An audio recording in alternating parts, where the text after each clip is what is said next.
Buenos días a todas y a todos. Pues para mí es un gran gusto y un placer y un honor poder presentar esta conferencia magistral que nos va a impartir la doctora Brígida, intitulada La historia social de México, interdisciplinariedad y la actualidad de las obras de Karl Marx y de Lorenz Kreider. Antes de pasarle el micrófono y dar inicio a la conferencia, me gustaría compartirles una breve síntesis de datos curriculares de la doctora Brígida von Mentz. Ella es mexicana por nacimiento, doctora en Historia, investigadora del CIESAS y se ha especializado en la historia económica y social de México.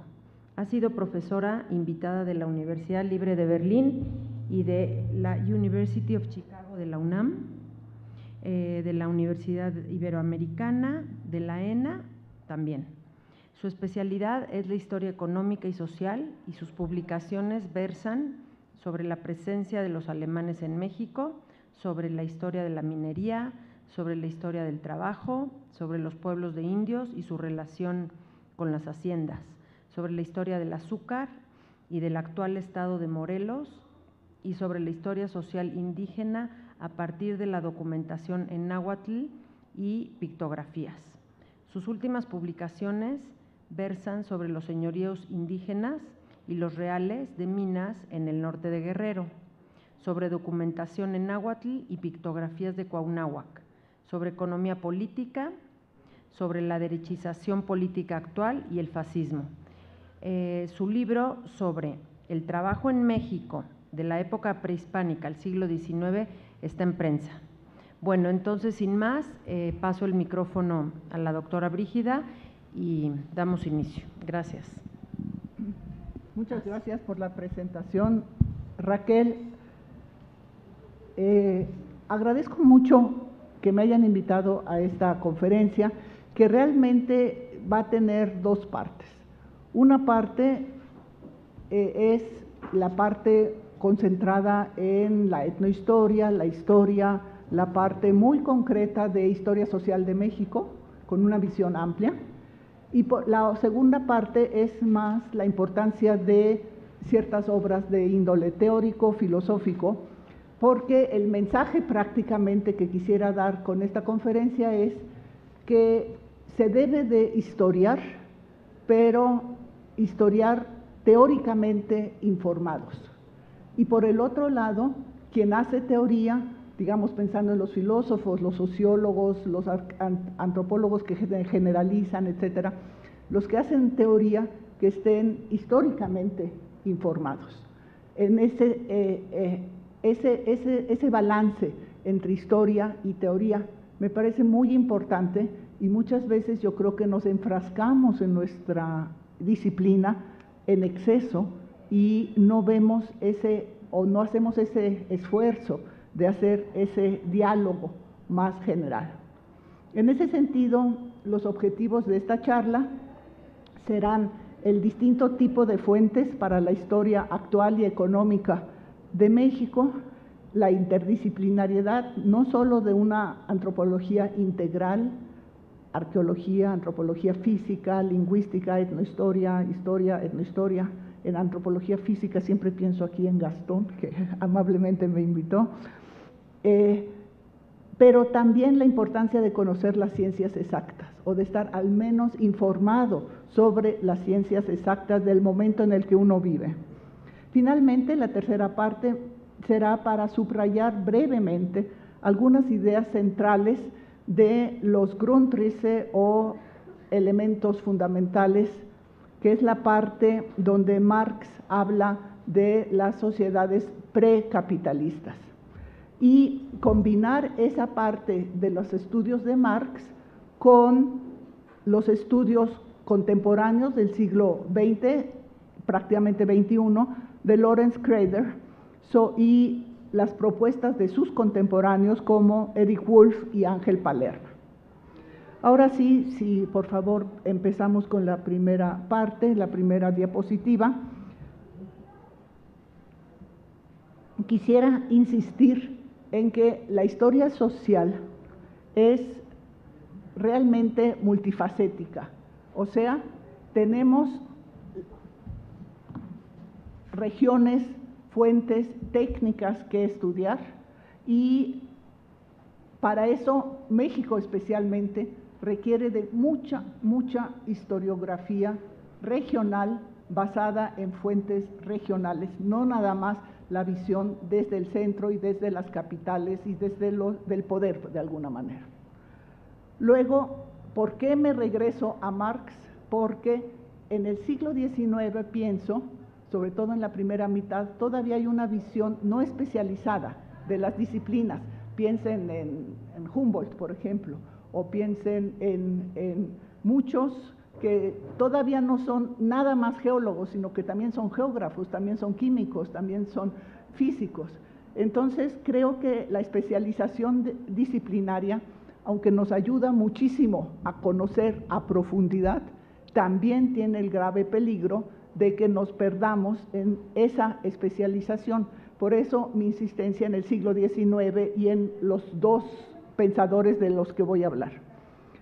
Ahora, la cuestión social misma, el problema de las ciencias sociales nace en la época de Marx, y es por eso que ahí también apenas empiezan intereses por la arqueología, intereses por las especificidades de los pueblos distintos desde el punto de vista europeo, siempre muy eurocentristamente se observan las especialidades, con cierto intento ya de especialización, los elementos que las diferentes culturas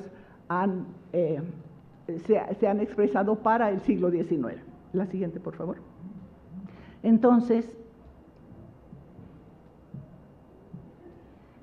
la historia social es la que, si ustedes ven en la diapositiva, requiere de interdisciplinariedad, pero además requiere de muchos puntos específicos. Por ejemplo, demografía. Si no sabemos si estamos hablando de una comunidad grande, de una comunidad pequeña, si no sabemos nada, por eso los archivos parroquiales, por ejemplo, son fundamentales. Es una sociedad que está en expansión, es una sociedad que está disminuyendo por el efecto de las epidemias, por ejemplo, todo eso, o sea, demografía. Y si nos vamos al lado contrario, también obviamente producción. ¿Qué tipo de producción? Producción agrícola o producción manufacturera, qué tipo de manufacturas, qué tipo de tecnología se requiere para la orfebrería prehispánica, por ejemplo, o técnica para moler el maíz, o técnica para moler el trigo, por ejemplo, que es un contraste muy interesante, porque para uno hay una mecanización moderna y para el otro perdura el metate hasta nuestra época prácticamente. Luego el comercio, transporte, finanzas. La importancia igualmente que la historia social no puede dejar de ver las lenguas, porque en las lenguas se manifiestan precisamente las especificidades de cada pueblo, su forma de ver la naturaleza, los nombres que tiene para los animales, para las herramientas, lo que es comestible, lo que no es comestible, etcétera.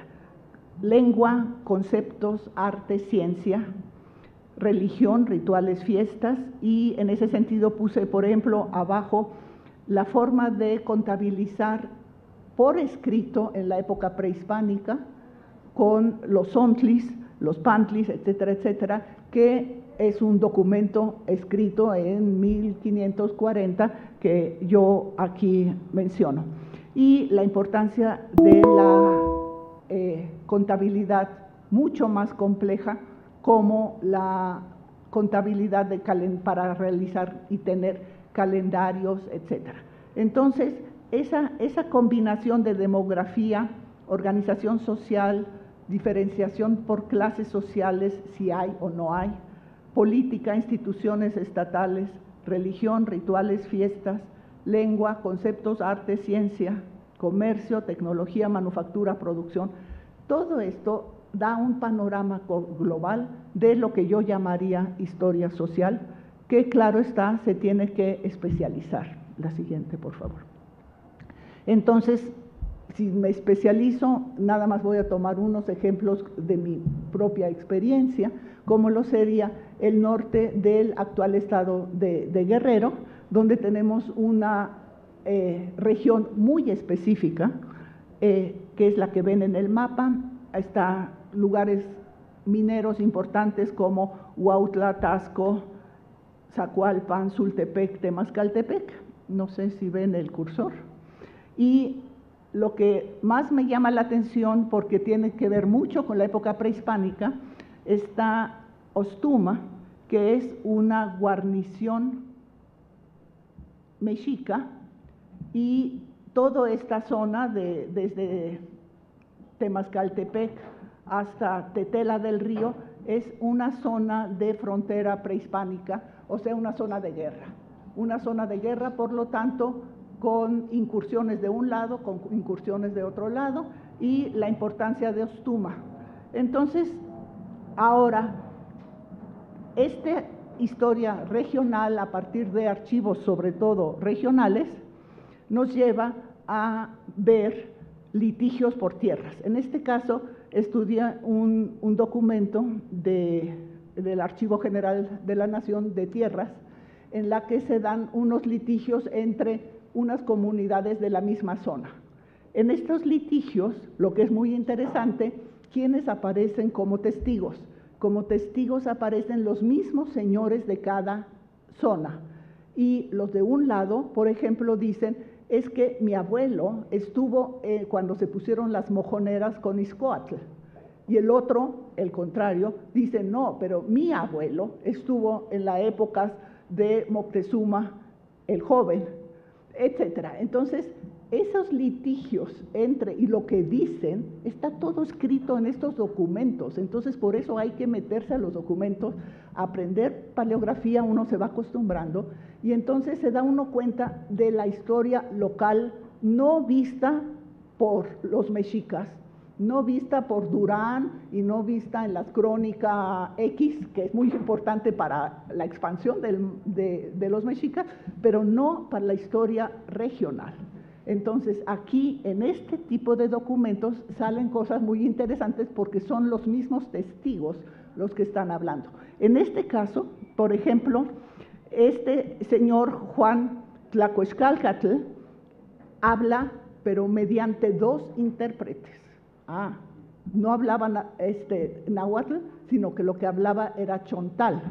Entonces, me doy cuenta, a partir de estos litigios, que esta zona de la que hablamos anteriormente, que es la zona al norte del río Balsas y hacia Ostuma, hacia Tepecuacuilco, incluso hasta Temascaltepec, esta zona es una zona donde hay un pueblo chontal, que los mexicas lo único que dicen es, cuando hablan de la guerra, claro, el invasor habla de lo que le interesa.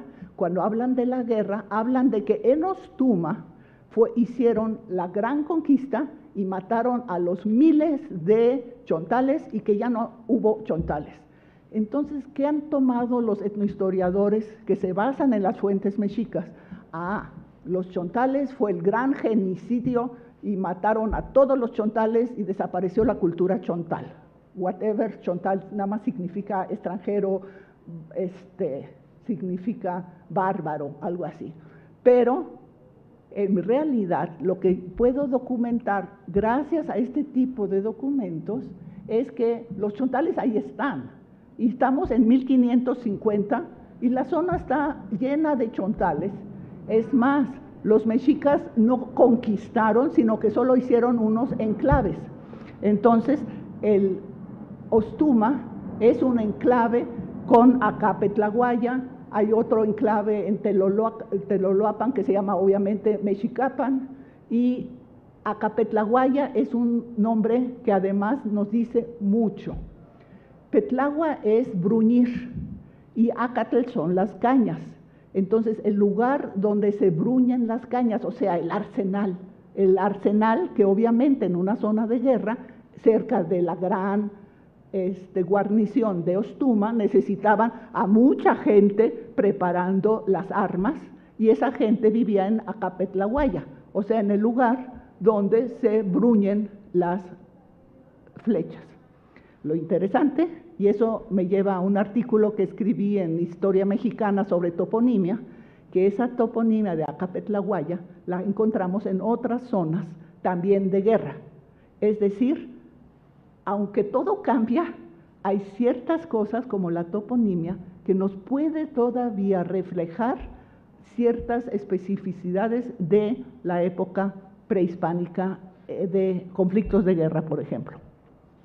Entonces tenemos en este caso que, por ejemplo, a través de estos documentos me doy cuenta de los nombres de los señores de Teticpac, de Calotenango, de Nochtepec, de Chontalcoatlán, que son los 4 lugares que están en pugna en 1550, o sea, ya 30 años después de los españoles, pero la situación a la que se refieren, por eso hay que ir a las fuentes locales, es una situación local del pasado. Y en esa vemos entonces dónde viven estos señores y en general la importancia de ciertas estancias prehispánicas. Las estancias de los señores son fundamentales porque, no, esta todavía no. Dónde viven está siempre en azul el nombre de sus estancias. Es importante porque nos refleja también cómo sucedía la guerra en época prehispánica.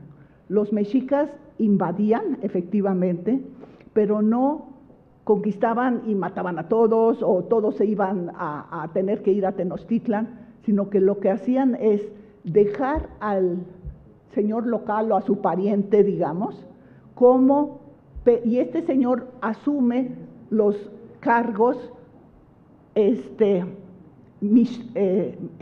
náhuatl, aunque sean chontales. Y entonces vemos en primeras el bilingüismo y en segundas, después de una conquista, el que pierde es el señor de esta zona conquistada, porque su estancia, sus terrasgueros, van a ser los que pasan a manos del conquistador. Entonces los mexicas, cuando conquistaban, digamos, una zona, las estancias del señor de esa zona van a ser las estancias que van a pasar a manos de Tenochtitlan o a manos de Texcoco o a manos de Tlacuba. Entonces no tenemos una territorialidad como la territorialidad europea posterior. Además también en Europa hay mucha mezcla y mucho entreveramiento. Lo que tenemos es una conquista en la que las estancias quedan entonces entreveradas. Y cuando llegaron los españoles eso fue un problema, porque por ejemplo en Cuauhnáhuac se dice, no, la estancia que está en Taxco es nuestra. ¿Cómo que es de ustedes? Claro, el señor lo conquistó. Pero igual pasa en la misma Cuernavaca de Cuauhnáhuac. Hay una estancia que pertenecía a Moctezuma, según los mexicas, aunque es una estancia que está en medio de Cuernavaca, enfrentito, donde hay además mucha agua. Esa estancia, donde después se construyó una de las primeras haciendas azucareras, esa estancia tributaba a Moctezuma directamente. Entonces, cuando llega Cortés y le dice al señor de Cuauhnáhuac, esa estancia es para mi criado Bernardino del Castillo, los señores dicen, no, esa estancia es de nuestro señor. Pero Cortés les demuestra, no es cierto, esa estancia tributaba directamente a Moctezuma y entonces puede extraer solamente esa estancia. Eso sucedía en la época prehispánica, entonces estaba todo entreverado de que los señores poseían estancias en otros lugares, muchas veces vecinos o cercanos con los que tenían guerra.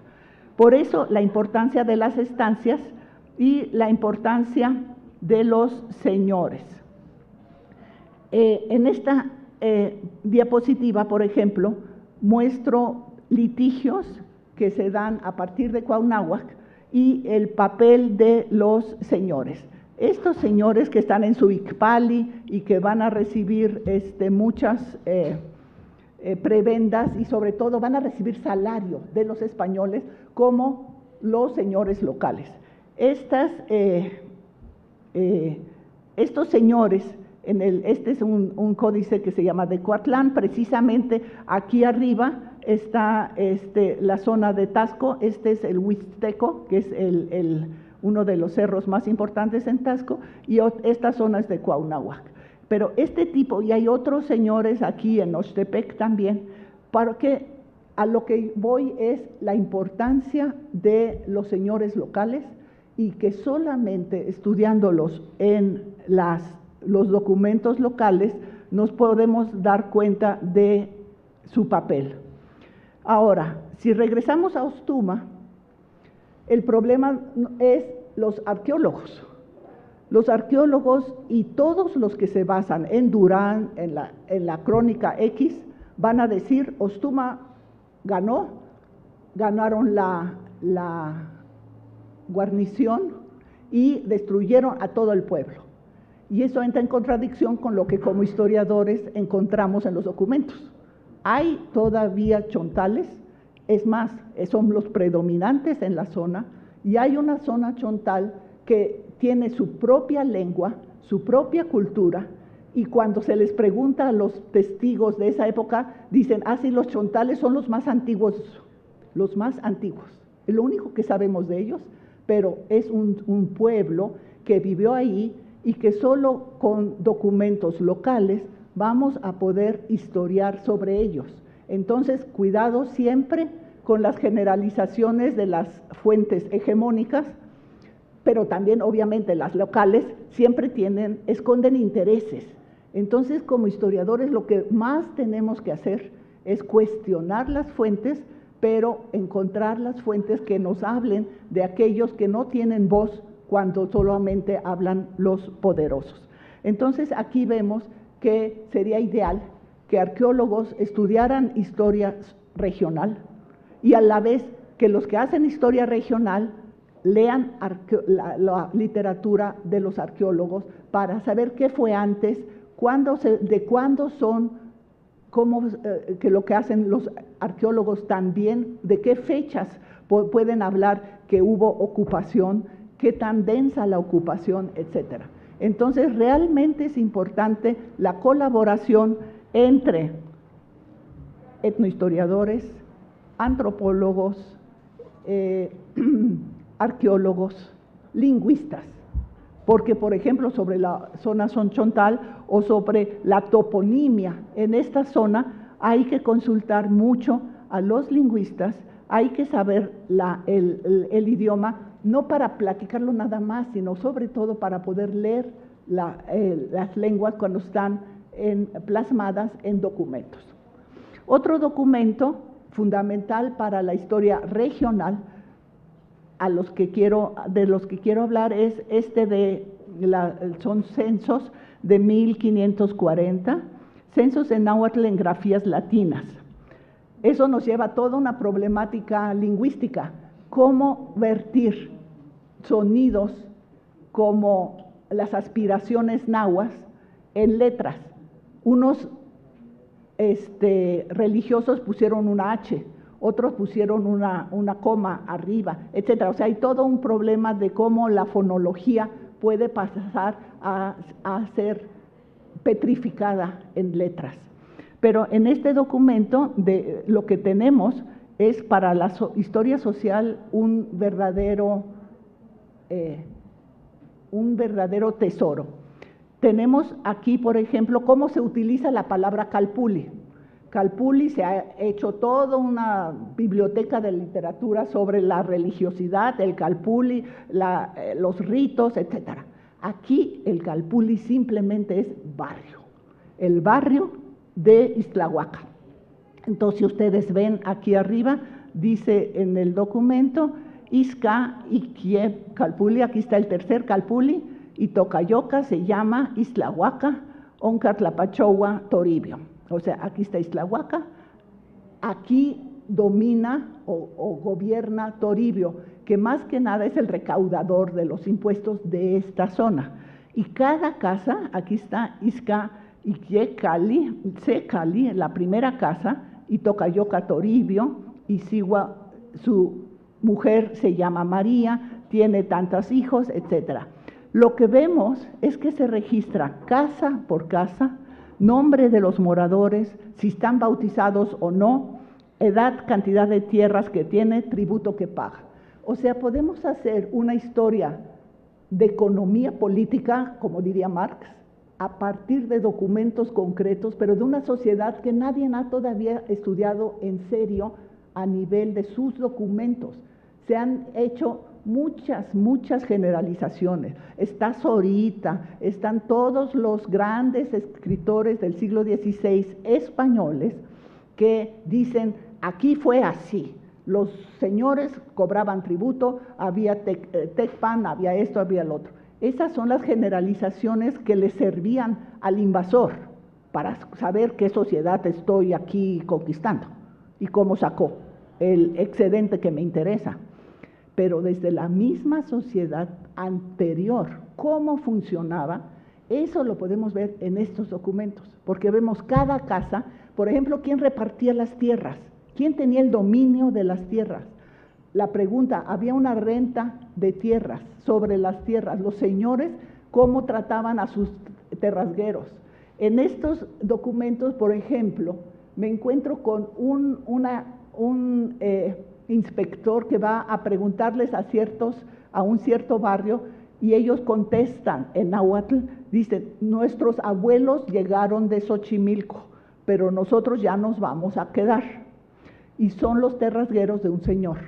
Es decir, esas estancias de los señores de los que he hablado, esas estancias aceptaban a cualquiera que llegara a trabajar, siempre que se sometiera a ser terrasguero y a trabajar la tierra.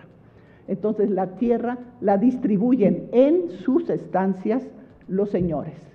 En cambio, en las otras regiones más amplias las distribuyen los señores del barrio, que llevan una contabilidad. Es impresionante en estos documentos, cada niño y qué edad, porque si tiene ya una edad de casadera, entonces ya se les van a dar nuevas tierras a la joven pareja para que todas las tierras cultivables se ocupen y al mismo tiempo para que sobrevivan con su propia producción, pero también generen el excedente que interesa. Por eso mi insistencia en el estudio detallado de este tipo de documentos, porque no estamos generalizando a partir de Zorita, estamos viendo cómo funciona en una zona el cobro de lo que yo llamaría, con Marx y con Kreider, yo llamaría renta, lo que se cobra de los terrasgueros, y impuesto, lo que se cobra a nivel de toda la región por los barrios, y que son todo tipo de impuestos en trabajo, en ir a la guerra, etcétera, etcétera. Entonces, estos ejemplos solamente para ver la importancia que pueden tener para la economía política del pasado los documentos muy concretos de cada zona. Y en las mismas fuentes escritas que ya he mencionado, hay otras obviamente importantísimas, como son las escritas, que son las de la misma zona, cómo se expresan para llamar. En este caso, por ejemplo, ven cómo se escribe una dimensión de una parcela. Aquí tienen las pantlis que están acostados, los pantlis que están parados, el nombre del lugar, que es Tecpan, y estos puntitos con cuadritos son años. Eso es interesante porque en Texcoco los años se pintan con unos rombos que son de xihuitl, o sea, de piedritas de turquesa. En Morelos, o sea, en Cuauhnáhuac, se pintan los xihuitl redonditos y son aquí los años, pero los dos hablan náhuatl, son zonas nahuablantes, y entonces hablan de xihuitl como años. Entonces aquí tenemos estas bolitas que son 1, 2, 3, 4, 5, 6, porque desde 6 años estas tierras con estas dimensiones pertenecientes a Tecpan, los ocupó Cortés para plantar ahí sus moreras. Entonces, tenemos un documento muy temprano, pero todavía se conservan las grafías, pero aquí no estamos hablando de grafías muy sofisticadas relacionadas con el culto, estamos hablando de cosas concretitas como son años y tamaño de una parcela. Así tenemos también otros topónimos como es Xali para Xalan. Aquí tenemos Olac, por ejemplo, que es un barrio que también se repite para Xochimilco. Tenemos Temimilcingo, miren cómo se ve la piedra, el tetl, y con una forma como de memela. Aquí esta es la memela, ese es Temimilcingo. Pero también tenemos el tetl aquí en este topónimo de un lugar, pero en este tenemos muchos tetl, muchos tetl que sería Tetelcingo o Tetecala en este caso. Entonces, y aquí tenemos una Cocota, una Cocotzingo, otro barrio que hoy en día todavía existe, que nadie sabe en Cuernavaca, es un barrio antiquísimo que se llama San Jerónimo, pero que es fundamentalmente por ser muy, muy antiguo. Así, para no extenderme más, la importancia de los documentos locales. Aquí tenemos, por ejemplo, documentos que están en el mismo pueblo hoy llamado Santa María Ostuma, en la zona ya mencionada de los chontales, y aquí vemos que los chontales se ven obligados a escribir en náhuatl, aunque ellos son chontales.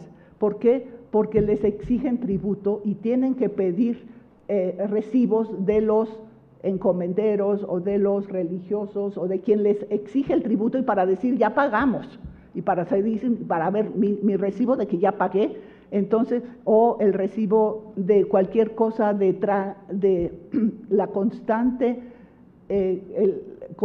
conexión con la clase dominante. Entonces, el náhuatl se impuso en toda la Nueva España y eso es algo que tenemos que saber, que es una lengua impuesta a muchos zonas y pueblos que no hablaban náhuatl originalmente, sino que, o variantes, pero sobre todo, obviamente, el otomí, el popoluca, en el norte, el coca, luego están los zacatecos, los huachichiles, etcétera, que acabaron en el siglo XVIII ya comunicándose en náhuatl también, siendo pueblos totalmente alejados, pero el náhuatl se volvió la lengua franca en el periodo colonial impuesto por los invasores, en cierta manera. Entonces, hay que distinguir por eso mucho el náhuatl más antiguo, como de la época de Teotihuacán, el náhuatl de la época del epiclásico, de los toltecas, el náhuatl del centro, cuando ya es hegemónico el imperio mexica. Si no hacemos esas correcciones y no vemos los cambios lingüísticos que se dan, hacemos muchas generalizaciones falsas. Entonces, las lenguas cambian y precisamente cómo cambian nos dan pistas para ver aspectos más antiguos y a veces muy relevantes. En este caso vemos documentos de una zona chontal que se escriben en náhuatl. Entonces, sobre las evidencias documentales entonces coloniales que son contundentes, deben de adoptarse visiones no mexicas. Eso es lo que yo insistiría. Pero eso no significa que no hay muchas pictografías como las imperiales que son fundamentales también. Esas obviamente hay que analizarlas con detenimiento, pero es la economía hegemónica. No estamos hablando de lo que pasa al interior de cada uno de estos señoríos. Para saber lo que pasa al interior, hay documentos pictográficos tempranos que también están en los archivos, y esos documentos, por ejemplo, aquí de la zona de Ostuma, de Teloloapan, de Alahuistlan, son documentos donde se quejan de los abusos de los religiosos. Ahí ven ustedes, por ejemplo, cómo van llevando la cuenta de los que tenían que pagar, cuántos pesos pagaron. Aquí una veintena para estos hombres tuvieron que pagarlo, cómo el religioso les exige fabricar estas velas y nunca se las paga, y el religioso lo lleva a vender a Tasco, las candelas, cómo tienen que pagar para el vino, aquí está la bolsa de vino, etcétera. Entonces, este tipo de documentos ya nos llevan muy concretamente a conflictos muy específicos de determinadas épocas y de determinadas zonas. Otros documentos también de la misma zona se refieren a las arbitrariedades o de los señores locales, o también a cómo el Estado español los convierte en funcionarios públicos. Y los convierte en funcionarios públicos, ya no tienen derecho a nada más recibir los tributos locales, sino que se les da un salario. Tienen derecho a un salario de tantos pesos y ponen toda la jerarquía. El gobernador tantos pesos, el primer alcalde 2 pesos nada más, el topil ya nada más menos pesos. Este tipo de documentos de la misma zona, esta sí, Náhuatl Cohuixca del Mero Balsas, ahí vemos este tipo de documentos donde se mencionan cada uno de los salarios que reciben o deben recibir estos señores, ya convertidos en funcionarios públicos y ya no como señores per se. Y como les dije, la importancia de estos señores indígenas, y entre esos señores, uno de los lugares más importantes es donde se reúne y donde manda el general más importante, el Tlacochcalcatl. El Tlacochcalcatl es tan importante como el Huitznahuatl, que es un juez, y el Tlacochcalcatl me parece tan importante porque en las regiones conquistadas por los mexicas, a fines del siglo XV, se nahuatlizan las élites locales, y hay muchos lugares que hoy en día pueden ustedes todavía ver que se llaman Tlacochcalco. O sea, fíjense ustedes en sus historias regionales, por favor, en la toponimia, aunque sea náhuatl, aunque sea impuesta en una zona, por ejemplo, mixteca, o sea, en una zona tan alejada como en Chiapas, o sea, si se llama Tlacochcalco, en Tehuacán hay también un Tlacochcalco. Ese Tlacochcalco se refiere precisamente a una estancia, probablemente de un señor de época del siglo XV, que fue tomada por los mexicas y que ahí sí domina el señor, el general, por llamarlo así, mexica, y quedó el nombre.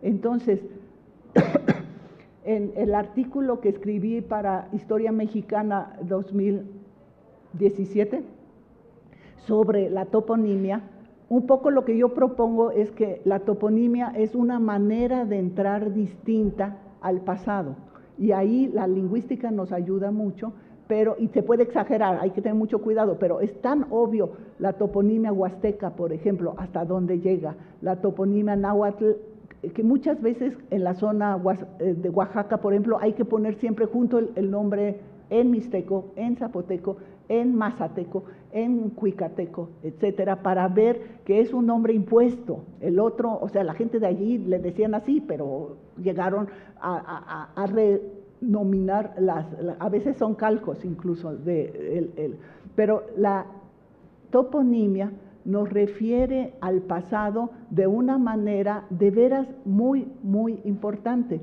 porque, por ejemplo, hay zonas de pueblos que no dejaron rastros escritos, como los pueblos eslavos anterior al siglo IX, en Europa no hay rastro de dónde vinieron los eslavos que están hoy en día en Checoslovaquia, o que están en la República Checa, o que están en Polonia, o que están en Rusia, etcétera. De esa migración de los eslavos no se sabe nada más que, gracias a la toponimia, que en algunos lugares, como los pasos de ciertos ríos, la junta de ciertos ríos, más hacia central y más hacia el Mediterráneo, se ve dónde migraron los eslavos en época anterior al siglo IX y donde quedó su toponimia. Por eso la importancia de la lingüística histórica, y creo que como historiadores deberíamos de tener sensibilidad precisamente para este fenómeno que sí nos puede arrojar luz sobre ciertos aspectos. Pero regresando a la historia de los regional que tenemos que tratar de estudiar de tanta manera, evidencias de la interferencia y la enorme importancia que tuvo la economía es que tenemos que ver cómo fueron incorporados por ejemplo, a la minería, todos los pueblos cercanos a zonas mineras. Y no saben cuántas zonas mineras hay, porque son chiquitas. Y esos centros chiquitos desaparecieron. En la montaña de Guerrero, por ejemplo, hay unas zonas mineras importantísimas en el siglo XVI, XVII, chiquitas, desaparecieron y hoy todo el mundo estudia la zona de la montaña como la zona tlapaneca, mixteca y nahua, pero no como una zona que tuvo una importancia social y negativa, obviamente, porque la fuerza de trabajo indígena que fue llevada a las minas en ciertas épocas fue importante y después quedaron los vestigios como son ciertas haciendas y como se dio un gran mestizaje. Muchos mineros pobres, muchos especialistas pobres se quedan en la zona y eso explica el mestizaje, se explica los nuevos caminos que se abren por la minería o por otra economía, la economía de haciendas ganaderas. Nos dicen, en cierta zona hubo muchísimo ganado, y quién se lo compraba, a dónde lo llevaban, quién se lo comía, digamos, o hacia dónde se exportaba, quién hacía las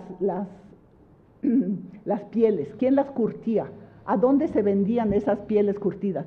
Todo eso hay que preguntárselo porque los pobladores estuvieron involucrados en ese tipo de actividades. Por eso, por ejemplo, para nada más poner unos cuadros, les puse aquí lo que se necesitaba para las haciendas o las minas. Hierro labrado venía de Europa, se compraba en el mercado, los arrieros y los grandes comerciantes lo controlaban. Pero el maíz venía de los pueblos locales, el mercado era deprimido y los productores mismos lo tenían que mandar muchas veces. El frijol y los alimentos, las bateas, el carbón, la madera, los costales de iscle, las sogas y cordeles, todo eso es trabajo indígena de las zonas locales, lo que tienen que surtir a las empresas. Entonces, luego a mí me criticaban, ¿a ti te gustan las empresas? No es que me gusten las empresas, pero es que la gente tenía que ir a esas empresas. Entonces es un lugar de trabajo fundamental, porque además es un lugar de trabajo donde, por ejemplo, se convive con población afrodescendiente, o se aprende el castellano, aquellos que van y vienen, o las mujeres tienen que ir a moler el maíz en esa zona. Entonces, es importante la convivencia y la adaptación y la complejidad de la economía, igual que los costales mineros, ¿quién los hacía? ¿Quién los tejía? Las mulas y caballos, ¿quiénes las criaban? Los fuelles de piel, el cebo, el plomo, la greta, la sal, el magistral, etc. Entonces, y ya nada más, este sería el último documento. Lo que quiero mostrar, al mostrar este mapa del siglo XVIII, es cómo en Guanajuato los pueblos de Michoacán, de toda esta zona, tuvieron que ir hacia 1777 por la fuerza a trabajar como indios de repartimiento a las minas. Pero no nada más todos estos pueblos de Michoacán, también los pueblos alrededor de Pachuca y hacia la Huasteca, también los pueblos de Morelos que tenían que ir a Tasco, también los pueblos de hoy Guerrero que tenían que ir a Huautla o los de Toluca. Entonces, tenemos una verdadera, un nuevo reclutamiento que no se había dado en esa forma a fines del 18. Y luego, esto obviamente nos explica por qué la guerra civil y la llamada guerra de la independencia tiene tanta afluencia de gente de los pueblos indígenas, que han sufrido y que saben muy bien lo que significan las empresas a las que tienen que ir de manera coercitiva, como aquí. Y aquí esto sí ya fue realmente lo que nos explica mucho más, yo creo, que la historia de bronce, que queríamos la independencia y tal. Sí, o sea, cada sector tenía sus intereses, pero la parte de la importancia que tenían precisamente los pueblos que están diseminados por todo lo que era la Nueva España, eso es algo fundamental. Pero con eso paso a la segunda parte, que nada más quería yo dar como un panorama de la complejidad de la historia social y pasar a la parte teórica, que me parece fundamental. Como les digo, no podemos hacer historia sin estar teóricamente informados, en el sentido que cuál es el concepto más adecuado que vamos a utilizar. Si vamos a generalizar y vamos a simplificar, usamos probablemente conceptos no tan precisos, pero la teoría nos ayuda mucho a ser más precisos. Y en ese sentido, yo creo que el siglo XIX, la historicidad que tanto preocupa a Hegel y que va a retomar a Marx, que Marx realmente, como dice Eric Wolf, es tan histórico. Pues sí, es muy histórico porque es alumno de Hegel. Pero Hegel, ¿por qué le gustaba tanto la historia? Porque la vivió. O sea, hay que poner a los autores siempre en su contexto concreto, así como los autores ahorita de 2022, lo que viven es el conflicto Rusia-Ucrania, el conflicto energético, el conflicto tal. Entonces es lógico que los autores hoy van a escribir sobre lo que viven. Hegel, lo que vivió es la Revolución Francesa.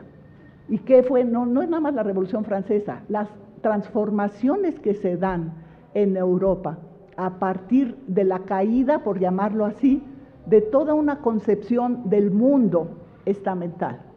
Ya en el 18 empiezan muchos pensadores a criticar mucho a la Iglesia, por ejemplo. O sea, se cuestiona la misma Iglesia. Muchos pensadores empiezan también a ver que es mucho más interesante y más importante ver la realidad como la ven los médicos y no nada más la especulación escolástica. Entonces empieza un empirismo y un verdadero interés por lo concreto. Por ejemplo, la historia de la Tierra. De repente la Tierra tiene historia, pues esa la creó Dios y se acabó. No, es más complejo, y esa es la época de Hegel. Entonces Hegel vive la historia en su propia carne, por decirlo así, y por eso Hegel hace toda una filosofía a partir de la historicidad. Y esa historicidad es la que retoma Marx. Y por eso me parece importante que las preguntas macrohistóricas que se hace Marx las tengamos en mente, no para que sigamos como un dogma lo que él escribió nada más, porque lo escribió a partir de los conocimientos de su época, pero sí para preguntarnos también nosotros, ¿cómo surgen las clases sociales, por ejemplo? ¿Cómo surgen las rivalidades clasistas en una misma sociedad? ¿Por qué cambian las sociedades? ¿Por qué cambia lo que vivió Hegel y que lo está viviendo Marx? Por eso tiene que huir, de hecho, porque la restauración en Europa, y el mismo Humboldt, por ejemplo, fue de los que obligó a Marx, a través de las cosas políticas, a retirarse por ser Humboldt monárquico y Marx democrático. Entonces, esos cambios que se están viviendo en el siglo XIX se proyectan también en la manera de hacerse preguntas sobre el pasado.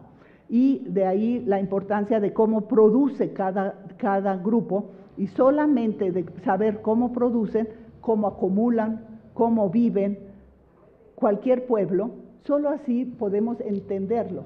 Y ahí es donde yo creo que a veces entra el eurocentrismo, porque Marx insiste mucho en la renta de la tierra, insiste mucho en la agricultura, insiste mucho en las formas que se están transformando en su época, donde los campesinos de repente son liberados y ya pueden, por ejemplo, marcharse a una ciudad a trabajar.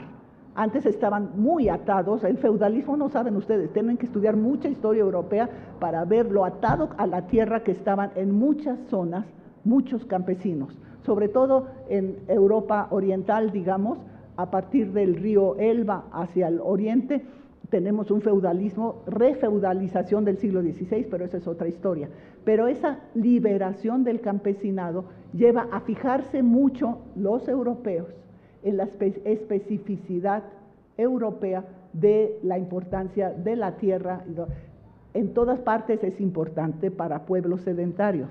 Sin embargo, hay que tener conciencia de que también hay muchas otras formas de producir y que a través de los milenios muchos pueblos fueron muy móviles, se movían conforme se movían sus presas, por ejemplo, si eran cazadores, se movían si cambiaba el clima, se movían si los recursos que necesitaban venían de muy lejos.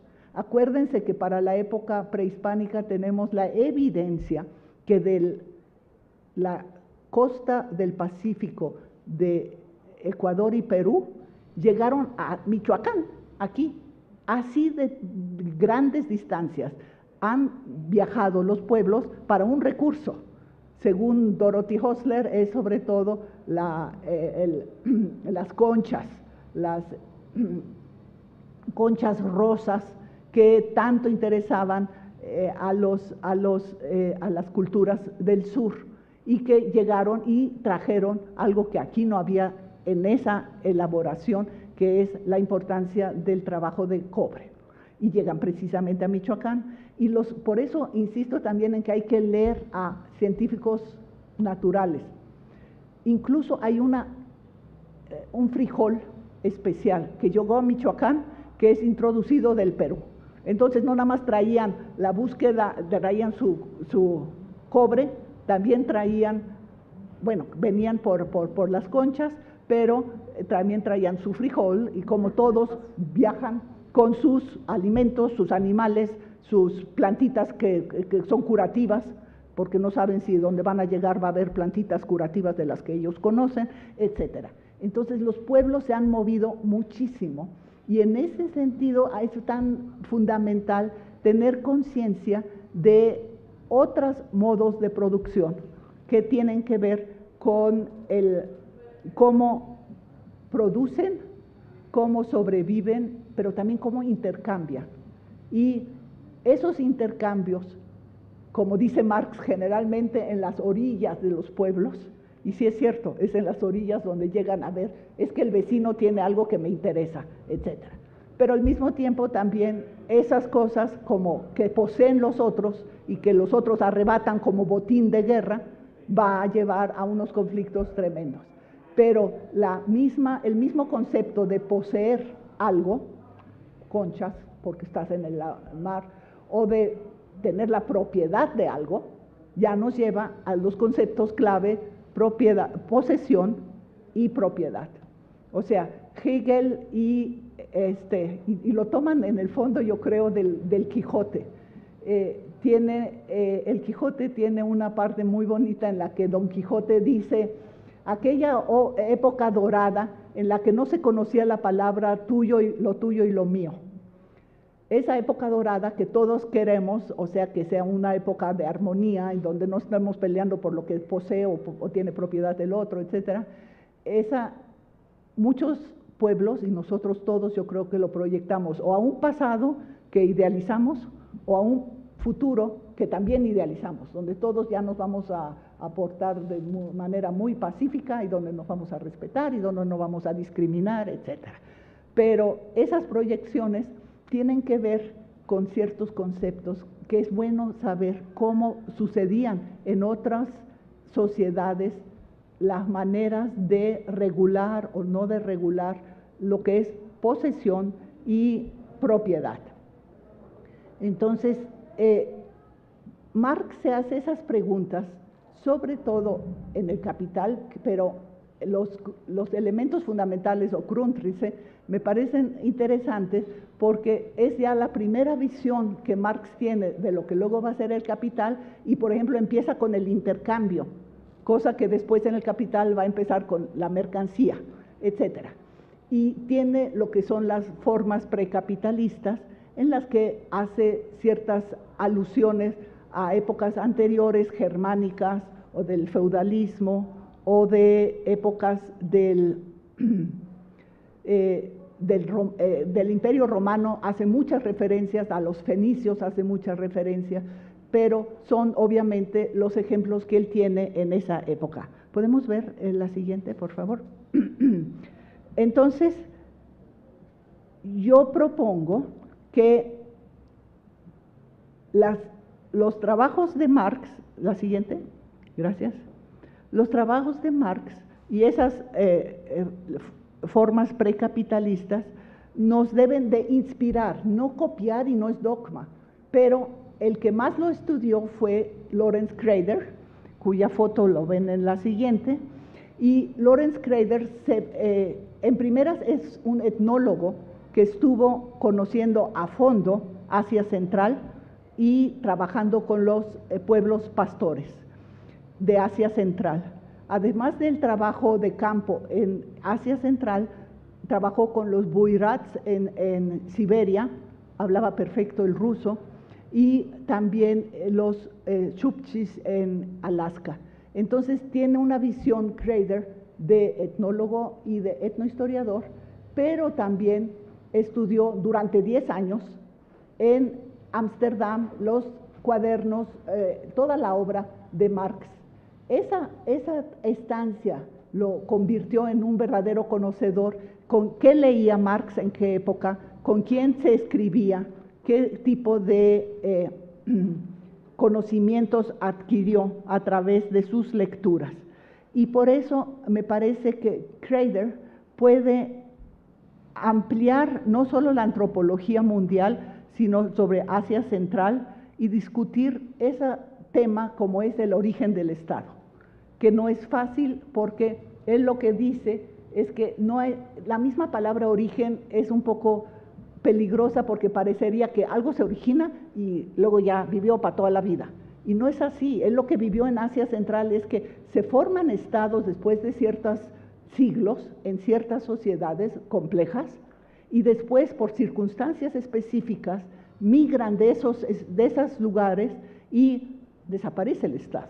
O sea, el Estado deja de ser importante para los pueblos pastores hasta que después, etcétera, etcétera. Entonces, hay en primeras, multilinealidad según la especificidad de cada pueblo, y en segundas, no hay una línea única, sino que hay épocas en las que en ciertas circunstancias surgen estados muy complejos y en otras pueden desaparecer. Entonces, lo que me parece interesante que el mismo Crader, después de haber hecho todos sus estudios, se define a sí mismo como un filósofo con trayectoria etnohistórica. O sea, es por eso un poco mi mensaje de esta plática, que lo que quiero decir es, si hacemos historia, pero tenemos que estar teóricamente informados, y quien hace teoría, como muchos sociólogos, etcétera, etcétera, deben de también hacer historia y conocer, estar históricamente informados, porque si no generalizan a partir de abstracciones. Este es entonces Asia Central, donde él trabajó, y las obras de Crader. Y como último, les quería proponer nada más una propuesta teórica, que es un poco sobre cómo hay sociedades clasistas y no clasistas, y que en la historia podemos generalizar con mucho cuidado, pero un esquema a veces es útil. Tenemos grupos sin clases sociales, donde todos son productores directos, hay jefes, pero se remueven fácilmente, no hay instituciones. Hay gobiernos, se dan las contradicciones sociales fundamentales, que las ven aquí en las dos flechas rojas. Esas contradicciones son lo importante, porque se pueden dar gobiernos, por llamarlos despóticos, Kreider lo llama comunal social, donde la autoridad se magnifica, gobiernos monárquicos, la importancia de la Iglesia, instituciones fiscales, religiosas, jurídicas, y gobiernos como los del Estado Nacional, con instituciones aparentemente relativamente democráticas, aunque ahí lo más importante de distinguir es entre forma y substancia. Formalmente todos podemos votar, formalmente todos nos podemos contratar con alguien a través de un trabajo, pero en realidad sustancialmente no somos iguales para nada, porque desde el origen unos vendemos nuestra fuerza de trabajo y otros la compran y la utilizan, y utilizan todo el excedente social generado. Como vemos entonces en esto, y esto del gobierno monárquico ahorita me impresionó, no sé si con ojos antropológicos hayan ustedes visto ahorita la muerte de la reina en Inglaterra. Si lo ven con ojos antropológicos, es impresionante el peso de la Edad Media, el peso de la religión, el peso del cristianismo, pero no nada más en Inglaterra con la reina y todos sus faramaya, sino que también en Estados Unidos es exactamente lo mismo, o sea, siempre la Biblia, siempre la religión, siempre todo, o sea, estamos igualitos, yo digo casi del primer gobierno despótico, donde la autoridad se magnifica con la religión, pero bueno, digamos que ya los un poquito más laicos ya estamos, pero no tanto, cuando vemos cómo nos manipulan a través de las imágenes y cómo nos manipulan a través de las palabras. Y entonces, como último, mi mensaje sería que para eliminar las clases sociales sería eliminar la contradicción fundamental. Entonces no se trata muchas veces, como muchos anárquicos decían, quitamos el Estado y ya entonces todo vamos a hacer. No es el Estado, es lo que está detrás del Estado, que es la sociedad de clases. Y esto era un poco lo que quería yo decir. Muchas gracias.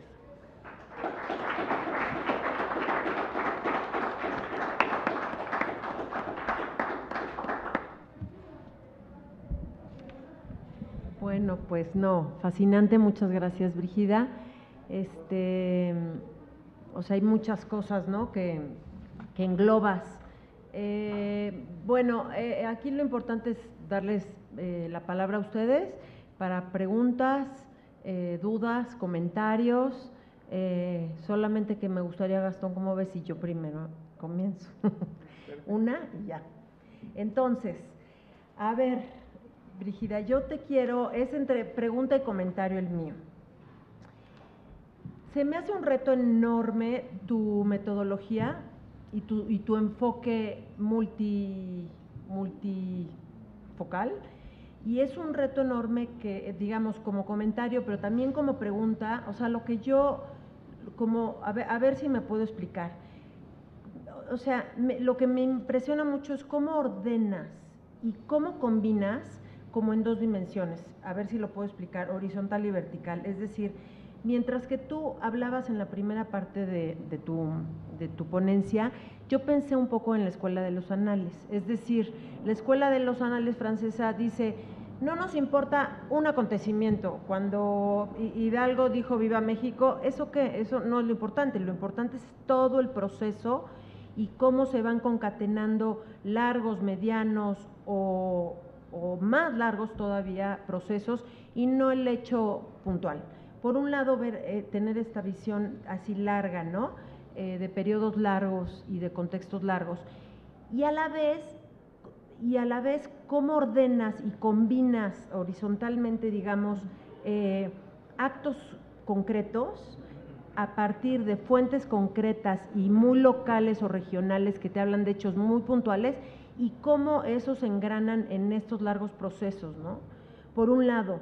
Por otro lado, yo pensaba en tu, digamos, en tu visión global, en una forma, desde como yo lo traté de ordenar, vertical, en donde dices, bueno, es importante la contraparte de las fuentes hegemónicas que dialoguen con las fuentes locales y regionales que no son hegemónicas, pero de una forma vertical, digamos, hasta la fuente más local, por lo que tú mencionabas, es también de alguna forma hegemónica, ¿no? Porque hay unos subordinados que, digamos,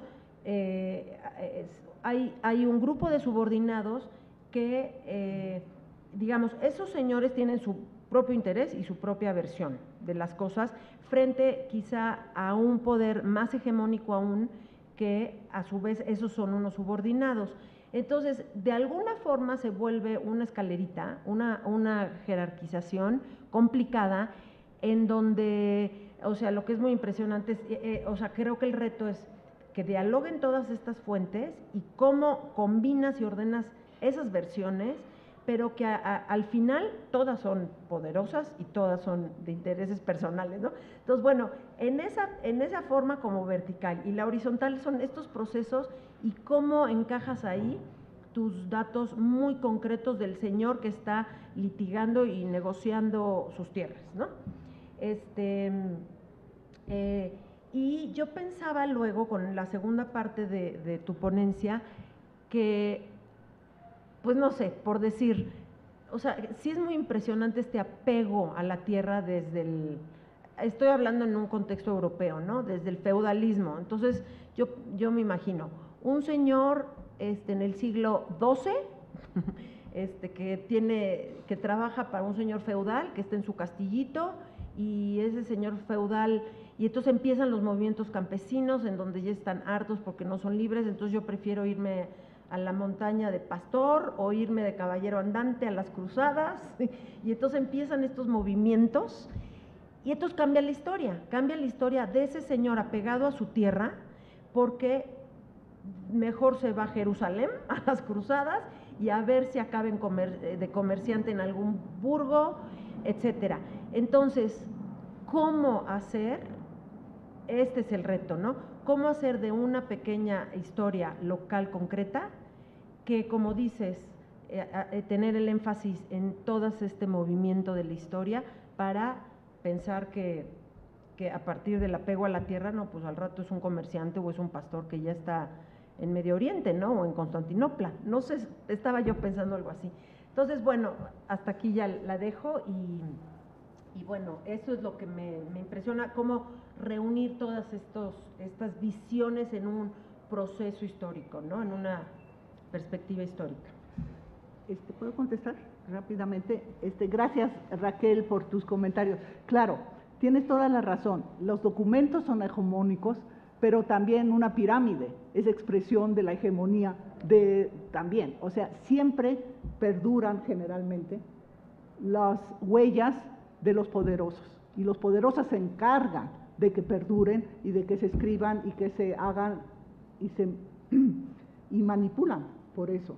Pero aunque podamos leer documentos hechos por la hegemonía, podemos contrastarlos y preguntarnos sobre los subalternos que están mencionados allá. Entonces, si bien, por ejemplo, los censos se hacen para contar cuántos vasallos va a tener Cortés y la corona dice que no tantos y Cortés quiere más.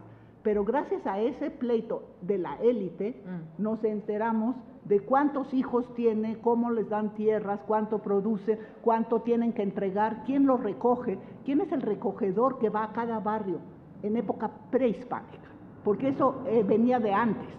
Entonces, la lectura y las preguntas que nos hacemos de los documentos es lo importante. El otro día estaba yo en un examen de licenciatura y, por ejemplo, me puse a ver en Molina rápido las traducciones que hay para Teputzli y tal, o sea, hierro tal y tal, y entonces aparece hierro de esclavo y hierro de indio polígono, que tiene varias mujeres.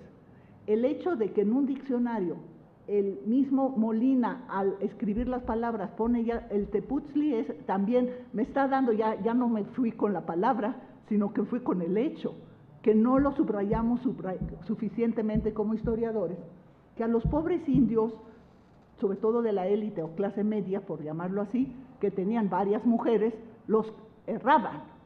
Entonces, ese tipo de información a veces sale de, obviamente este diccionario era súper hegemónico para catequizar. Y otra cosa que tú decías, hay el campesino que dices que migra. El problema es que no podía migrar. El problema es que estaba atado a la tierra jurídicamente. No había movimiento de migración, porque por eso la libertad formal sí es importante. Y si yo decía que la época de Hegel y de Marx fue revolucionaria, era porque de repente un campesino podía comprar una tercera parte de su tierra, vender la otra al señor, pero quedarse como campesino con una parcela chica. Y muchos de esos son los que migran. Por ejemplo, ya hay libertad de migrar y hay el negocio, los coyotes del siglo XIX que llenaban sus barcos con migrantes pobres y se los traían a Estados Unidos y los super explotaban. Y esa explotación con los migrantes que vivimos hoy es un fenómeno que se da desde el siglo XIX, y la pregunta es cómo la libertad de los derechos civiles de la Revolución Francesa permitió y ya hizo ver como mal la esclavitud y mal el estar atados a la tierra. Además se vio, precisamente como lo vio también Marx, que la fuerza de trabajo de alguien que no tiene nada es muy útil en una ciudad, en una fábrica y en todos lados. Entonces se vio que mejor no lo tenemos atados a la tierra y los tenemos incluso que supervisar, sino que mejor que migren, pero pongo mi fábrica y a mi fábrica tienen que llegar. Y ese tipo en México es más complicado, por eso es mucho más interesante, porque sí había permiso de migrar hasta cierto punto, y por eso lo tenemos que estudiar. Por eso la forma jurídica, como dice Marx, propiedad es una forma jurídica en determinadas sociedades, claro, pero entonces cuando ya no tienes o tienes el derecho de vender a tu propiedad, entonces ya se vuelve algo que tú vendes y compras otra cosa. Por ejemplo, compras muchos artesanos europeos, en algún momento estudió la migración alemana y del siglo de 48, 1848, vendían sus herramientas como artesanos para comprar el pasaje y lo que requerían para migrar. O sea, ya tienes derechos de moverte y ese derecho jurídico es fundamental. Por eso, forma sí es importante, y lo que yo decía en el esquema, la parte estatal y jurídica es importante, pero no es la única. Y no hay que irse con que ya somos iguales porque formalmente somos iguales o porque todos vamos a votar igualitos. Esa es una forma como si fuera la mercancía, todos podemos ir al súper a comprar cosas, pero no por eso somos iguales. Entonces, la libertad que tú hablabas del que migra y se vuelve otra cosa, no existía.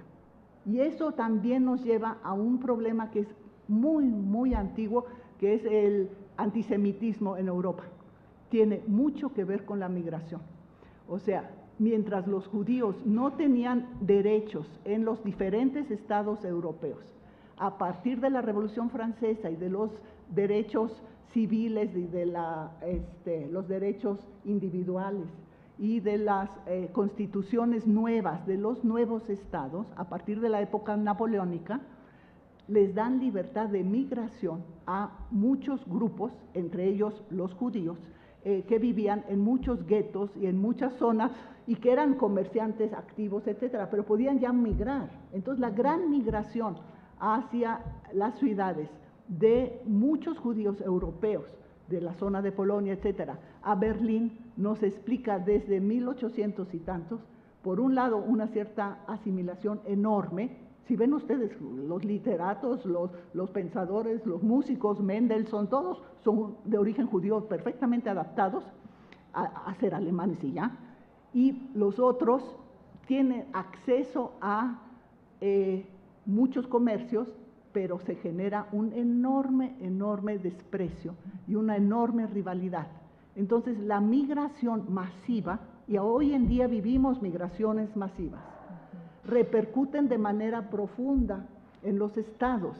y en los sentimientos de rivalidad de la gente. Entonces, aunque sean fascistas de closet, pero en el fondo van y votan, vean ahorita en Italia, votan a favor del fascismo. ¿Por qué? Porque dicen, ¿qué vamos a hacer con tanto negrito que viene ahí de África? Y qué barbaridad, y nosotros y tal. O sea, la migración masiva es todo un problema, y creo que, por ejemplo, para la historia de Estados Unidos, tengo en cuadernos de campo un artículo sobre los Estados Unidos, precisamente sobre la línea de piel, la línea de color de la piel, lo que significa la historia de Estados Unidos, la piel, porque tiene que ver con la esclavitud y tiene que ver obviamente con la migración masiva. Pero bueno, eso ya es otro tema. Perdón, gracias por la pregunta. Gracias. Entonces, damos la palabra a quien guste tomarla. Bueno, si se puede. Claro. Gracias, Diego, muchas gracias. Pero bueno, sí, no sé si me oye, pero bueno. Doctora, antes que todo, quiero agradecer que nos visite, que bueno, esta también es su casa, la ENA. Gracias. Y pues agradecer también a todos los que hicieron posible que comparta con nosotros. Y ya de por sí leerla es rico, pues escucharla con esa pasión me parece que todavía se dobla, ¿no? El saborear este interés por el conocimiento. Debo mencionar que algunos elementos que ha estado compartiendo en este momento es sustancial para todos los que nos estamos dedicando aquí en la escuela, o intentamos también investigar el uso de las fuentes y la teoría. Creo que hay una relación muy importante entre estos dos aspectos: cómo vamos a realizar, en qué nos vamos a sustentar, cómo vamos a discernir y digerir lo que estamos o lo que se nos presenta ante nuestros ojos, y que también ante ello hemos hecho una previa selección, pero después cómo lo vamos a poder exponer con una práctica teórica. Yo veía en este sentido que hay una relación que sí hemos visto, y me pareció bastante, pues como que una muy buena sugerencia lo que nos propone en la segunda parte de la parte teórica. Sin embargo, sigo creyendo o pienso en este elemento de la caracterización a partir de los conceptos y la carga teórica de Occidente. Pienso para los documentos que mostró en un inicio, cómo podríamos seguir utilizándolo, o cuál sería el reto, cuál sería la búsqueda por parte de nosotros en una formulación más o menos similar a lo que nos propone, para que sea, digamos, en este sentido, desde las categorías particulares que se utilizan, tal vez desde Mesoamérica o en la colonia misma, ¿no? En esta temprana, donde se está fusionando todo. Por otra parte, doctora, me ha interesado mucho, no sé dónde podría ahondar un poco más en la parte del Tlacoxcalco. Me parece que hay documentos, así tal específico, no lo había pensado de esa manera. Veía solo la representación del Altepetl al centro, en algunos sedimentos cartográficos, y después los edificios representados en manera de Cali de forma frontal, y abajo Tlacoxcalco. El hecho de que aparezca ahí es porque es un sitio sumamente importante, eso no me quedaba la menor duda. Me ha clarificado, quisiera extender un poco sobre eso, si me haría favor. Eso, perdón, es algo un poco particular, pero gracias de verdad, doctora. No, gracias por la pregunta y los comentarios. Creo que mi hipótesis sería, los Tlacoxcalco son nombres de lugares donde ejerció su hegemonía el Imperio Mexica a partir de los generales que ahí ponía. Pero eso hay que corroborarlo con mucho detalle, y el problema es que vemos mucho la etnohistoria a partir del imperio siempre, así como vemos la historia de Michoacán también a partir de los Huacusecha, y la historia del mundo a partir de la riqueza, etcétera. Eso lo hacemos todo, pero solamente, por ejemplo, si hago historia de Tamaulipas, o si hago historia de la zona de Guerrero o de zonas de la Mixteca, muchos empiezan con cuando llegó Moctezuma acá, o cuando llegó tal y tal, como que la historia del Estado nos pesa tanto que empezamos siempre con la historia del Estado. Entonces, empecemos con la historia de la sociedad que vive en un lugar. Entonces, ¿qué sabemos de esa sociedad? Los arqueólogos nos platican algo, claro, pirámides y la pirámide A y el edificio B y el C y el D, que es un poquito abstracto, pero si vemos qué época y vemos qué economía había, es muy material la historia de la arqueología, eso me encanta por eso leer arqueología con detalle. Entonces, a empezar con la sociedad local es para mí lo más importante, y para eso tenemos que ir, afortunadamente el Archivo General de la Nación tiene enorme cantidad de material muy local. Lo malo es ahorita lo difícil que es ir, o sea, eso me complica las cosas prácticas. Ahí la escuela debería de insistir, por favor, mucho de que sea más accesible un repositorio tan importante. Pero entonces, a partir de la historia de los locales, lo poquito que podamos encontrar, hacemos una historia muy distinta. Luego usamos cuándo llegó Moctezuma, cuándo llegó Izcoatl, cuándo llegó, pero primero, ¿quiénes vivían ahí? Y luego las relaciones geográficas, por ejemplo, son muy, muy reveladoras. O sea, nos dicen, nosotros somos chichimecos. Y dices, ¿y por qué un pueblo tan cercano, casi que uno pensaría que es otomí, dice que era chichimeca? Y así, entonces, ahí el término chichimeca también es todo un rollo. Pero empezar con lo local, relaciones geográficas, documentos de la zona, aunque a veces dice, ay, a mí que me interesa el pleito con la hacienda que fue de 1700, a veces en esos documentos de 1700 te dicen, y la hacienda nos invadió, que era un pueblo viejo, y antes nada más se lo rentamos, entonces era el pueblo viejo, entonces esa zona, entonces abrir el mapa, dónde estaba y todo, y luego de pura casualidad el arqueólogo encontró ahí cerca tal y tal sitio, y cosas así, entonces va uno construyendo esto, y obviamente los lugares Tlacochcalco o los lugares Acapetlahuaya o parecidos, hay también lugares como Tlacamama o algo así, donde hay mucho donde es Opochutlas, o sea, lugares de cargadores, lugares de comercio, o algo que es fundamental, pánucos. Los pánucos es siempre tenía yo el verbo correcto, ahorita no lo quiero decir mal. Panoaya es pasar el río, y hay muchos pánucos en el norte, por ejemplo, al norte de Zacatecas. Claro, llegaron los mineros y pusieron Zacatecas donde están las minas, etc. Pero un poco al norte, unos 10 kilómetros, un lugar pánuco, y al visitarlo, porque fue uno de los primeros reales, vi que hay mucha piedra verde en ese río. Obviamente fue un lugar muy importante, mucho más importante que lo que luego fue la ciudad de Zacatecas. Ese pánuco es exactamente un paso de río fundamental hacia el norte. Luego está el río Pánuco.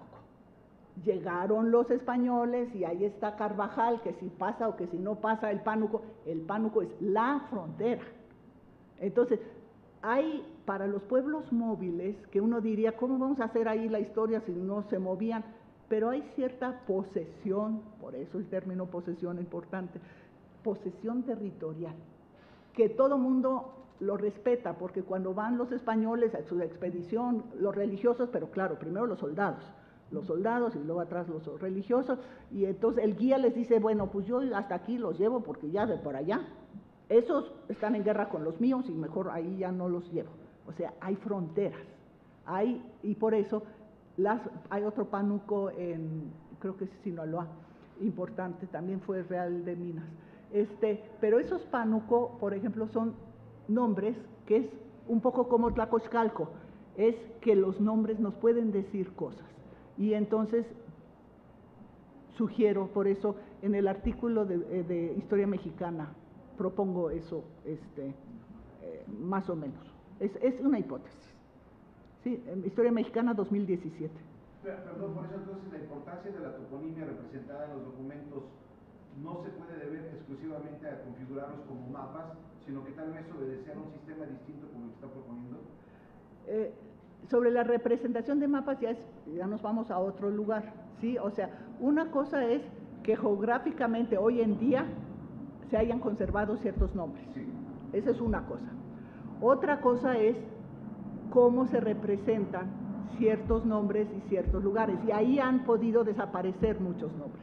O sea, todas las estancias que menciono de los señores, etcétera, etcétera, es muy difícil a veces reconstruirlas, porque muchos tienen también lugares sagrados, como Chalma o como otros, entonces ya, ¿dónde estaba el antiguo lugar? Pero la reconstrucción, ahí pienso mucho en la geografía más que en la representación de los documentos, porque en los documentos, y muchos en todas las lenguas se dicen mentiras, y en todos los documentos se pueden decir mentiras, verdades y mentiras. Entonces también en los documentos pictográficos, si un pueblo está luchando por ciertas mojoneras, va a poner las mojoneras acá, y el pueblo de junto va a decir, no, la mojonera era más para allá. Y esta se llama en náhuatl y esta también se llama en náhuatl. ¿Quién tiene la razón? ¿Y quién es más prehispánico? ¿No? O sea, hay un poquito ese problema. Pero Gastón, tú querías hablar, ¿no? Gracias.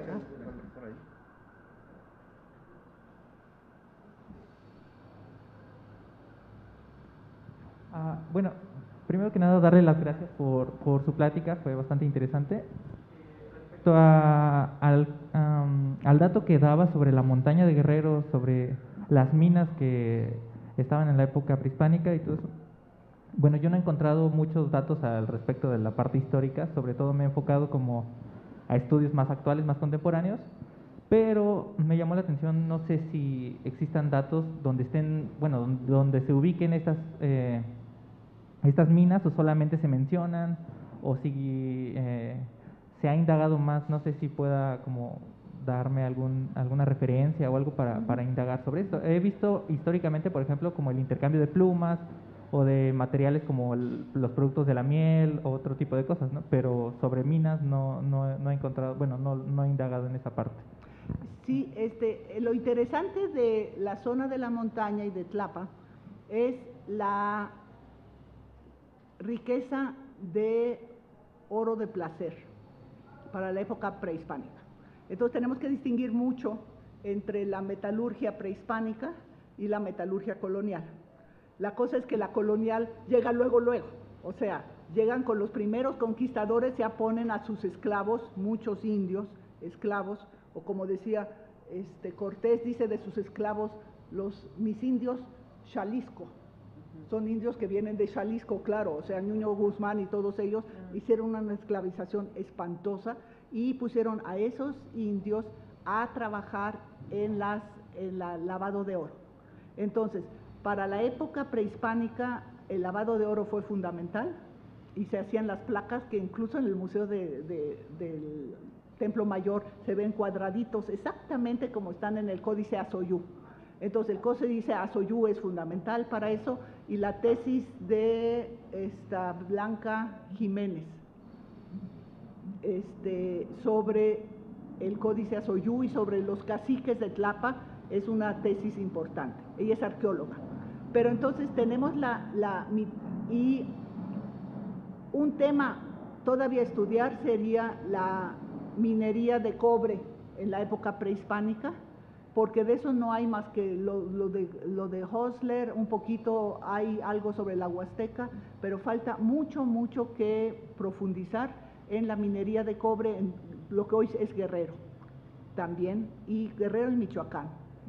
Por ejemplo, las zonas de Tetela del Río y hacia las montañas de la Sierra de Madre del Sur, ahí había y hay yacimientos de cobre y de hierro. Hoy en día, pues, si no, no estaría Lázaro Cárdenas.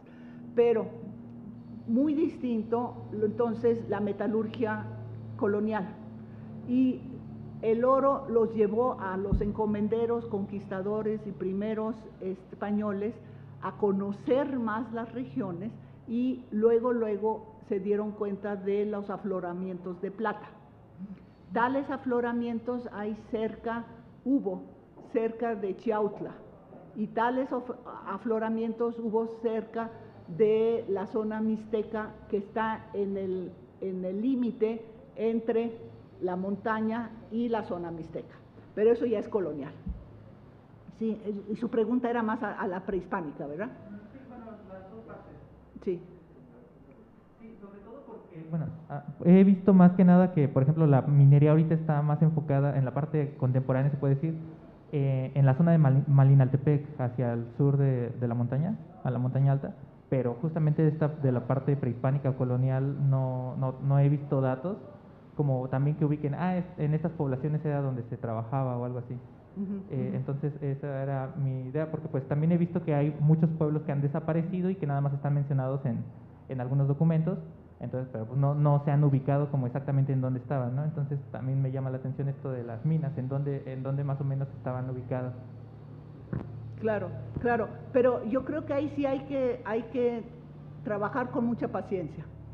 O sea, es muy distinto el siglo XVI al siglo XVIII y todavía diametralmente distinto a lo que pasa hoy. Entonces, ahí creo que hay que tener un poquito de cuidado de no saltarse etapas, porque el gran problema del siglo XVII o fines del siglo XVIII con la minería es, desde el punto de vista indígena, que se requería tanta fuerza de trabajo. Todo era, o sea, 75% de los cálculos de gastos era fuerza de trabajo.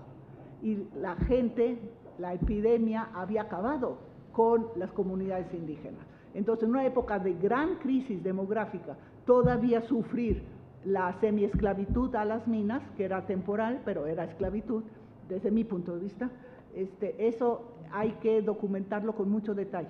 Y las minas, generalmente después de 10, 15 años se agotan, las de plata. Pero entonces estoy hablando de la colonial y de un cierto periodo. Entonces hay que periodizar con mucho detalle.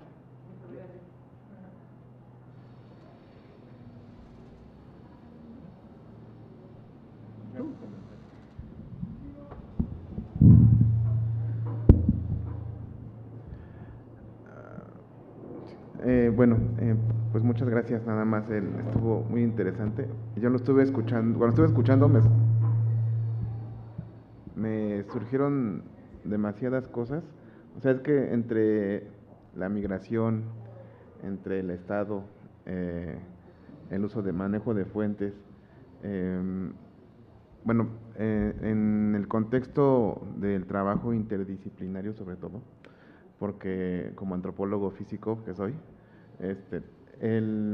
a mí el uso de fuentes me sirven mucho, pero el uso de fuentes analizadas, ya, pues creo que son algo que necesario para nosotros porque es muy difícil, y lo digo por experiencia, porque ya tuvimos alguna experiencia, de que como antropólogos físicos sociales tengamos que trabajar desde una metodología de la historia o de la etnohistoria, porque no la conocemos, porque no creo que es una ausencia que nosotros tenemos aquí dentro de la escuela, bueno, y en muchas otras partes, ¿no? Que creo que necesitamos y es necesario que nos den cursos sobre el análisis de las fuentes.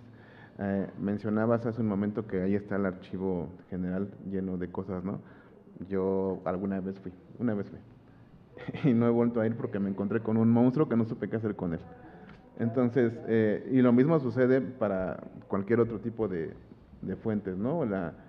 Bueno, en un contexto, por ejemplo, colonial, que ir a la AGN, pero cuando hablamos de algo prehispánico, yo trabajo con totonacos, y cuando me puse a buscar fuentes no encontré nada, porque pues no hay registros, no hay códices, la matrícula de tributos no tiene esa parte, no los menciona. Entonces, en el caso de los procesos de migración, por ejemplo, creo que ahí nos auxiliaría mucho tener estudios desde otras disciplinas. También es igual de complejo tratar de trabajar con eso, pero en lo que tú acabas de mencionar y cómo lo estructuras, sobre todo cuando mencionaste que lees la arqueología y que revisas mucho arqueología, creo que es algo que también nosotros tenemos que tener y ponernos a pensar en que debemos de preguntarle a nuestro tema desde otras disciplinas.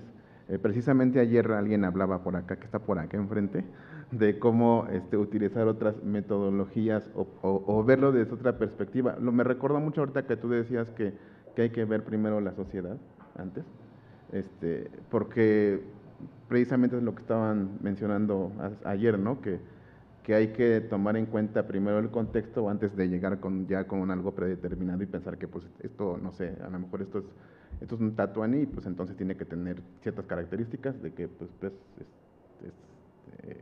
la parte jerárquica más alta, ¿no?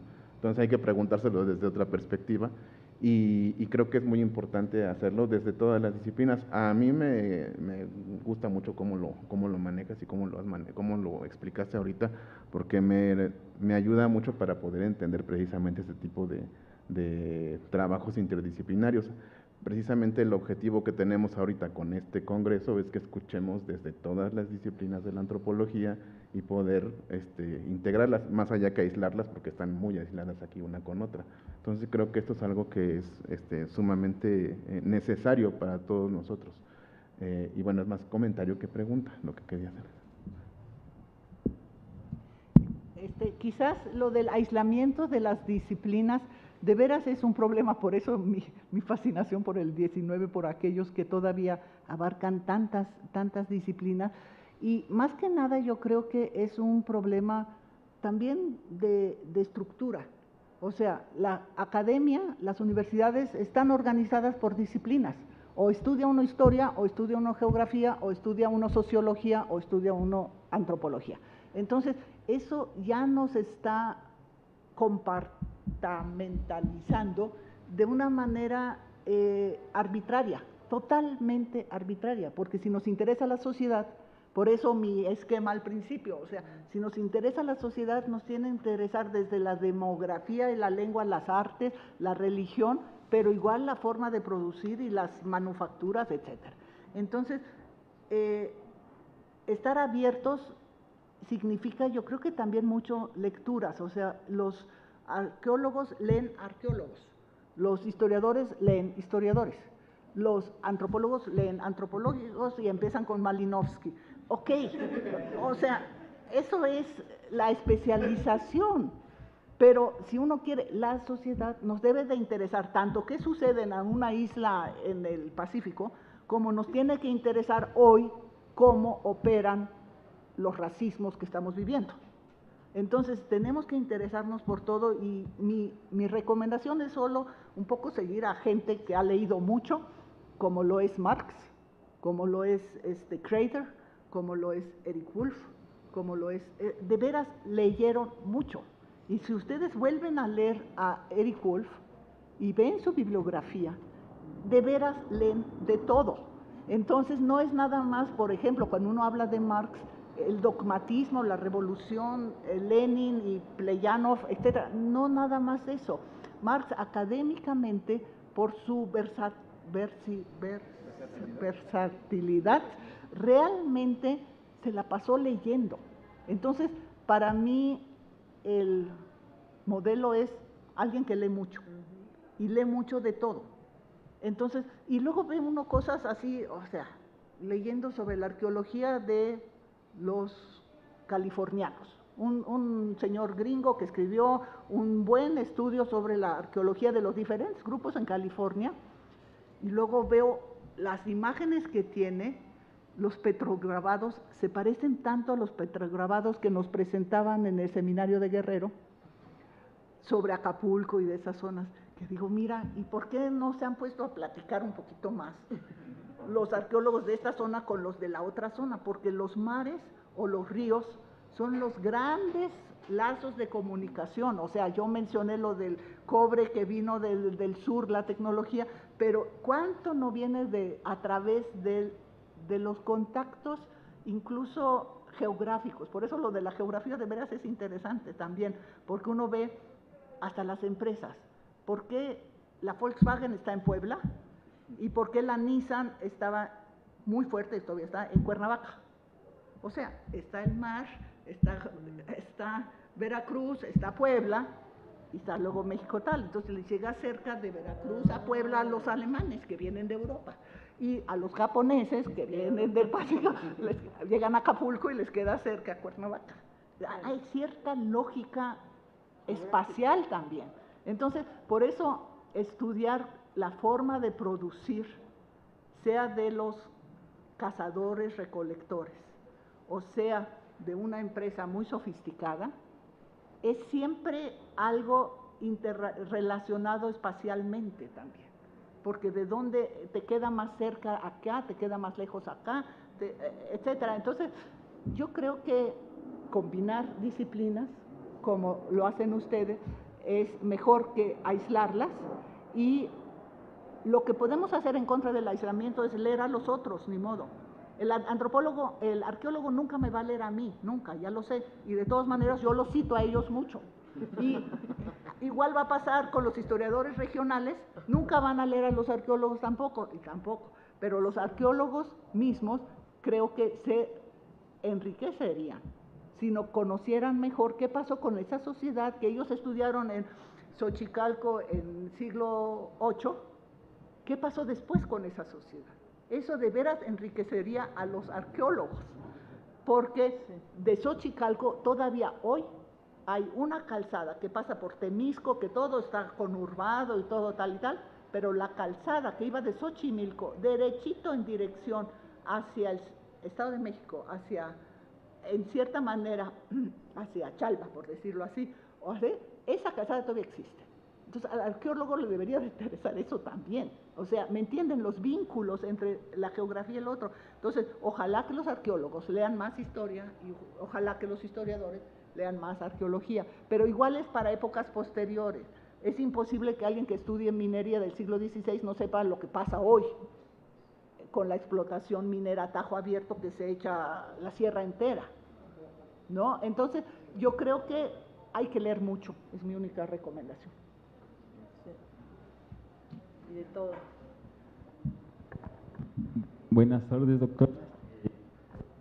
¿Escucha? Igual me sumo un poco al maestro Rey. Como fallando. Es un placer leerla y más escucharla. Si bien me quedó muy claro el mensaje de su conferencia, a lo largo de toda la charla me percato de que pues tiene muchísima información y en ese sentido pues va mi pregunta. Concretamente llevo tiempo prestándole atención como al trabajo de los niños en las minas. Me parece que es un tema que está ahí olvidado o poco explorado. Y también me llamó la atención cuando hace referencia a este sistema de repartimiento, cuando en el último mapa que nos mostró sobre todos estos pueblos de Guanajuato que participaban en este sistema de trabajo, estoy tratando como de enlazar esos dos datos que usted nos proporcionó en este momento, y la pregunta concreta sería justo eso, ¿no? Son pueblos que participan en este sistema de trabajo del repartimiento, y ¿habría manera o cuál sería el camino para indagar precisamente sobre cómo participan los niños, ya que en algún momento usted también lo acaba de mencionar, ¿no? El recurso humano siempre es limitado, siempre es necesario en las minas. Entonces mi pregunta va en ese sentido: ¿cómo participan los niños? ¿A través de qué fuentes uno puede, no sé si también quedan registrados en los libros de cuentas, en los libros de acciones, etc.? Gracias por la pregunta. Sí, el repartimiento de indios es un tema que es fundamental, y yo creo que la más fácil forma de entrar en general, de ver las quejas sobre el repartimiento, son los documentos ya publicados, o por lo menos la guía general que da Zavala en sus 8 libros sobre fuentes del trabajo. Entonces ahí, si interesa cierta zona, puede uno ver qué zonas se quejaron más sobre el repartimiento de trabajo en general. Y después tiene uno que ir al original, obviamente, porque esos nada más son como resúmenes de quejas sobre repartimiento. El problema de los niños es más complejo porque los indios eran vistos en cierta manera como esclavos.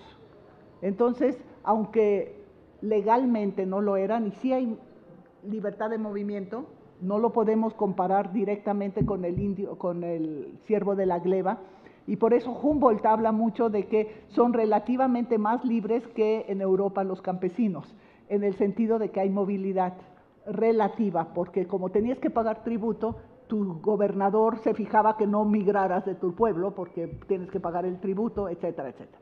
Pero sí hay los tlaquehuales que van y vienen a las haciendas, etcétera. Pero nunca he visto listas de niños, porque también es relativo a partir de qué edad va a ser un niño. Si, por ejemplo, a los 12 años ya entran a las minas, nosotros lo consideramos un niño, pero en las minas era el hijo de y era trabajador igual que todos. Entonces, el mismo concepto de niñez habría que historizarlo. Las fuentes que se publicaron en el INAH sobre las minas de 1753 de Miramontes, Álvaro Miramontes creo que se llama Las minas en 1753 y las minas en 1770 y tanto. En esos dos volúmenes hablan los propietarios de las minas y mencionan a los trabajadores. Y al mencionar los trabajadores mencionan a los niños. Meten a los niños como zorras, que les dicen en el norte, en las minas del norte les dicen a los niños que trabajan zorras y les enseñan para que pierdan el miedo de la oscuridad. Entonces los meten muy chiquitos, 10, 12 años, a las minas. Y ese es el documento que yo podría recomendar como una evidencia. Pero en general no hay listas de indios de repartimiento, porque como iban y venían cada 15 días, el único que sí llevaba la lista era el juez repartidor, pero llevaba la lista porque les cobraba. O sea, él hacía un negocio siendo el intermediario del repartimiento de indios. Entonces, hay el puesto de repartidor de indios, que es un español, coludido generalmente con el alcalde mayor, y él cobra medio real ahorita a los empresarios a los que les da los esos. Entonces él reparte, pero les cobra a cada quien. Yo te reparto 5 a ti y 10 trabajadores a ti y 20 a ti y tal, de los 100 que llegan de esta zona. Y el lunes que entra, en 15 días, les reparto a otro. Y todos los mineros que reciben fuerza de trabajo tienen que pagarle al juez repartidor, pero nunca hablan de la edad, nunca hablan de la edad de los indios que tienen que acudir. Entonces, creo que es un tema que historiarlo no es fácil. En mi libro de Trabajo y Sucesión, se llama Trabajo y Sucesión, fue publicado en 1999 en el Ciesas y en Porrúa. En ese libro menciono los niños en las ciudades, porque prácticamente se vendían a los niños a los artesanos. Entonces es muy común, por ejemplo, que un indio pobre llega a la ciudad y le vende al artesano, le vende al niño de 11, 12 años para que entre como aprendiz, ¿no? Entonces en esas cartas de aprendices, ahí sí he encontrado a niños. Y muchas veces no son tan niños, muchas veces son gente de 30 años que dice que entra de aprendiz pero en el fondo es un contrato de venta de su propia fuerza de trabajo al empresario que firma ese contrato y que se supone que lo tiene que liberar y luego no los liberan. Es unas cosas terribles lo que pasa con los niños en los obrajes o en las fábricas o entre los artesanos, depende. Entonces, realmente solamente niños trabajando. Documentar su trabajo no es fácil, pero es un reto interesante.